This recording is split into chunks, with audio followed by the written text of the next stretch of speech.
और कांगड़ा की बहुचर्चित दो लुटेरी दुल्हन सामने आई हैं। शादी के बाद गहने और नकदी लेकर फरार हो गई। नगरोटा के पटियालकड़ गांव में ये मामला सामने आया है। पुलिस ने जयसिंहपुर में इन लुटेरी दुल्हनों को दबोच लिया है। पंजाब की रहने वाली हैं दोनों लड़कियां।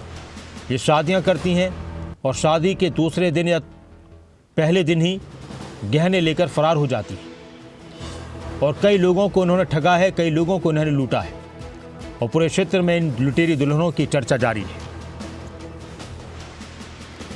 इन दिनों एक दुल्हन बहुत चर्चित हो चुकी है।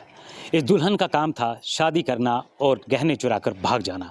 ऐसा ही मामला नगरोटा के पटियालकर गांव से सामने आया है, जहां पर कुछ दिन पहले उसने शादी की और शादी के बाद कुछ दिन घर में रुकी, लेकिन उसके बाद वो गहने और नकदी लेकर फरार हो गई।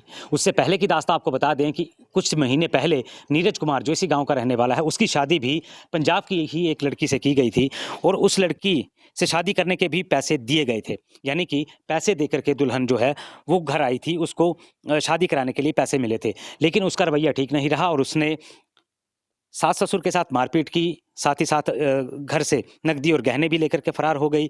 और दूसरा मामला भी ये कुछ दिन पहले ही यहाँ से सामने आया, जहाँ पर एक नई नवेली दुल्हन गांव में शादी करके लाई जाती है। ये शादियाँ जितनी भी हुई हैं सभी मंदिर में शादियाँ हुई हैं, कोई एसडीएम कोर्ट में शादी हुई है। ये सारी दुल्हनें जो हैं ये पंजाब से बताई जा रही हैं और पंजाब से आने के बाद यहाँ शादी करती हैं और यहाँ पर लूटपाट करके चली जाती हैं।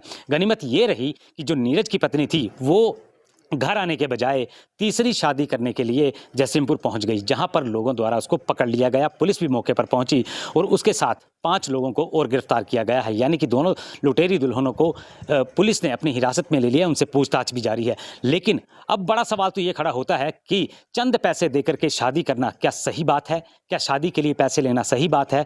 अगर है तो सही है, अगर नहीं है तो गलत है। तो ऐसे में अब देखना ये होगा कि इसी तरह ये लुटेरी दुल्हनें कब तक इन लोगों को अपना शिकार बनाती रहेंगी। क्या वाकई में पुलिस इन पर कोई कड़ी कार्रवाई करेगी या इस बड़े गिरोह का पर्दाफाश होगा जो पैसे लेकर के युवाओं को शादी करवा करके इस मंजर पर छोड़ देते हैं।